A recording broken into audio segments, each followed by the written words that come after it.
Então, pessoal, bom dia, boa tarde, boa noite, boa madrugada. Nós estamos aqui reunidos para a disciplina de Tópicos Especiais 2.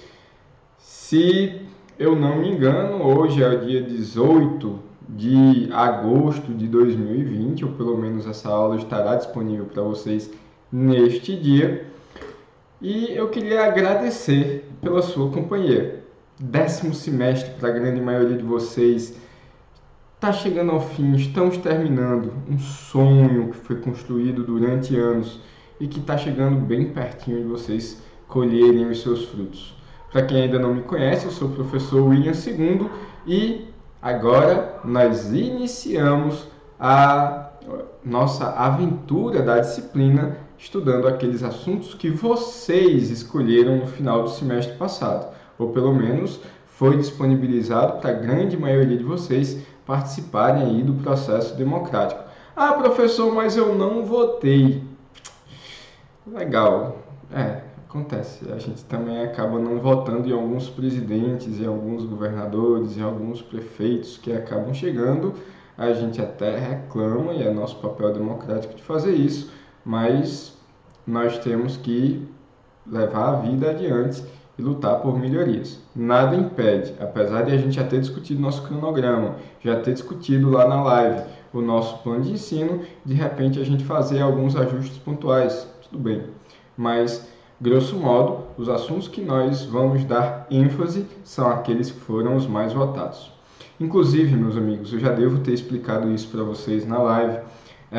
Eu até tinha colocado o pacote anticrime depois do estudo do direito penal, ou do direito constitucional. Mas, diante aí dessa atualização jurídica, para a gente começar com o pé direito, com gosto de gás, depois seguir para aqueles assuntos mais tradicionais, que é mais uma questão de revisão mesmo, ou estudar a partir de um ponto de vista diferente daquele professor que a gente teve no curso, eu optei por começarmos estudando o pacote anticrimes. Pessoal, a minha referência maior, até porque eu não tive acesso a tanto material assim também diante da pandemia, é o professor Kleber Masson, naquilo que tange ao direito penal. A nossa aula de hoje vai ser toda de direito penal. Salvo engano, teremos mais uma ainda com direito penal. Eu vou disponibilizando esses slides para vocês aos poucos.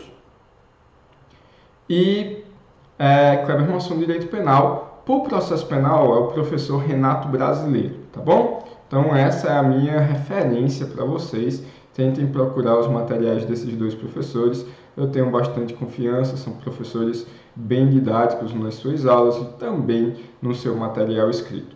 Meus amigos, vamos lá. Tópicos especiais 2. Primeiro assunto, pacote anticrime. É o pacote polêmico do ex-ministro Sérgio Moro. Muita gente criticou, muita gente defendeu. Acabou não saindo do jeito que se esperava. Lá no processo penal teve a polêmica, que a gente vai chegar no momento correto, do juízo de garantias. Mas tudo tem um começo. Vamos começar pelo direito material, tá bom? Vamos lá. O que é que mudou? Pessoal, vou focar na aula de hoje basicamente no que mudou no Código Penal. Código Penal. Processo penal, professor, mudou? Mudou muita coisa, mas a gente vai ter a aula certa, o momento adequado para discutirmos as mudanças do pacote anticrimes lá no Código de Processo Penal. Vamos lá, então, tópico 1 de todos aí, modificações no direito penal. Primeira modificação, a gente tentando seguir ali mais ou menos a ordem dos artigos que foram mudados, tá bom? Vamos lá, primeira mudança aconteceu aqui no artigo 25 com o acréscimo do parágrafo único. Coloquei aqui na tela para vocês, meus amigos, por favor, estando ou não nos nossos slides, leiam os artigos que eu fizer referência. Eu já fui professor da grande maioria de vocês de tópicos 1 e eu falei, olha, a lei não cai, a lei despenca. E quando a gente tem mudança legislativa que ainda não tem jurisprudência e a doutrina ainda está sendo construída para tentar entender os prós e os contras, então que vai cair a letra de lei. E prato cheio para os nossos avaliadores são as mudanças legislativas. Pessoal, sinceramente, olha, lá na área de direito ambiental, que é o meu forte, a lei, o novo Código Florestal é de 2012. Ainda hoje ele é trabalhado em muitos concursos como mudança legislativa. Então, vamos lá, leiam a letra de lei. Sempre que tiver uma mudança importante como essa, leia o que está positivado. Então, artigo 25, isso já existia no caput. Entende-se em legítima defesa quem, usando moderadamente dos meios necessários, repele injusta agressão atual ou iminente a direito seu ou de outrem. Só eu grifei e coloquei uns negritos aí, né? Vamos lá. O que é legítima defesa? É aquela pessoa que, utilizando sem excessos, daí o moderadamente, eu não sou professor de direito penal, vocês sabem disso, dos meios necessários. Então, eu lembro bem, quando eu estava estudando isso aqui, os professores gostam de dar sempre o mesmo exemplo.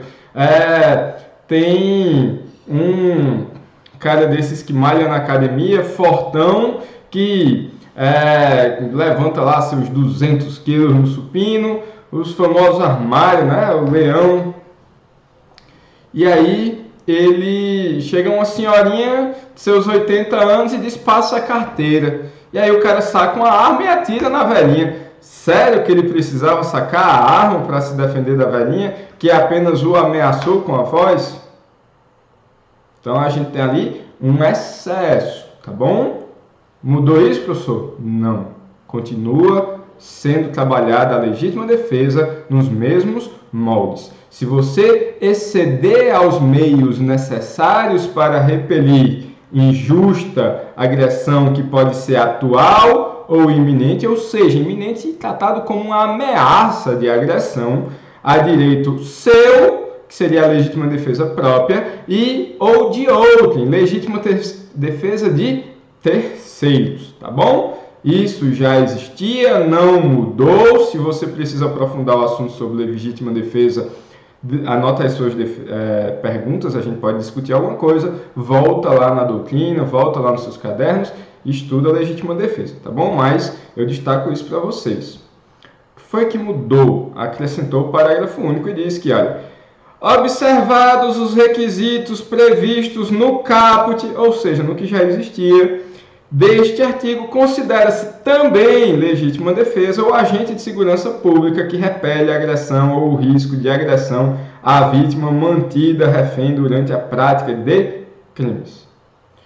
Pessoal, foi isso aqui, um dos casos bem emblemáticos, aquele assalto lá num ônibus no Rio de Janeiro. O cidadão lá estava apontando a arma, acho que foi na ponte Rio-Niterói, tem um mais recente do que aquele caso do ônibus que virou até filme.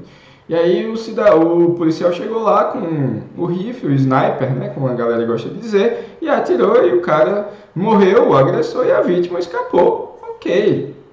Meus amigos, vamos lá. Se era um meio necessário, porque os requisitos do caput seguem os mesmos. Meios necessários, moderadamente, repelindo injusta agressão a terceiro, então a vítima mantida refém, foi que acrescentou aqui? De coração, me digam. Precisava? Pessoal, vamos lá. Mudou alguma coisa? Na opinião do professor Kleber Masson, e eu sigo a opinião do ilustre promotor paulista, não. Agora, a gente entra no que se convencionou chamar de legislação simbólica. E o que é isso? Olha, eu acrescento um dispositivo na lei, dizendo que eu estou protegendo interesses específicos, no intuito de demonstrar para aquela parcela dos nossos cidadãos que as suas causas estão sendo valorizadas pelo poder público, pelo presidente da República, pelo Congresso Nacional. Essas eleições de 2018 elegeram ali, ampliaram a chamada bancada da bala ou a bancada da segurança pública. O presidente, que está em exercício pelo menos até hoje, ninguém sabe até quando, chegou lá prometendo que valorizaria as carreiras das seguranças públicas. Então, a gente tem um acréscimo no direito que, na verdade, já protegia os agentes de segurança pública, mas torna mais claro, torna explícito, coloca ele ali no intuito de dar aquela valorizada, de trazer aquele símbolo, de demonstrar que escolheu aquilo. O governo não aceita tanto assim a figura da legislação simbólica, que foi apenas ali para mostrar forças de determinado grupo, e defende a ideia de que, na verdade, ali é uma política de segurança pública no intuito de trazer uma maior confiança, tornar a legislação mais clara para o seu intérprete e aplicador de que, de fato, a legítima defesa se aplica ao policial. Ah, professor, não seria, na verdade, um exercício regular de direito? Pessoal, as forças, ou exercício regular de sua profissão, sua atividade profissional? Não seria. Porque é o seguinte, as forças de segurança devem proteger a segurança. Ninguém é treinado para sair matando ninguém, pelo amor de Deus. Não é. Agredir ninguém. Agora, o uso desses instrumentos, o uso da força, ele acaba sendo necessário em determinadas situações para proteger direitos. Então, cuidado, não é exercício regular de profissão. Na verdade, é legítima defesa. E está exatamente aí como parágrafo único do artigo 25 para dizer, olha, o profissional de segurança pública que cometeu um crime no intuito de repelir uma agressão para proteger a vítima mantida em refém está protegido pela legítima defesa. E para encerrar esse primeiro bloco, que eu já passei dos 10 minutos, que é o que eu queria manter aí como padrão, é perguntar quem são os agentes de segurança pública, pessoal? E aí, os agentes de segurança pública são aqueles descritos no artigo 144 da nossa Constituição Federal. Detalhe, fica de fora a Polícia Legislativa. Se gostou da aula, dá o like, bebe uma água e volta, porque a gente ainda tem muito assunto a trabalhar na aula de hoje.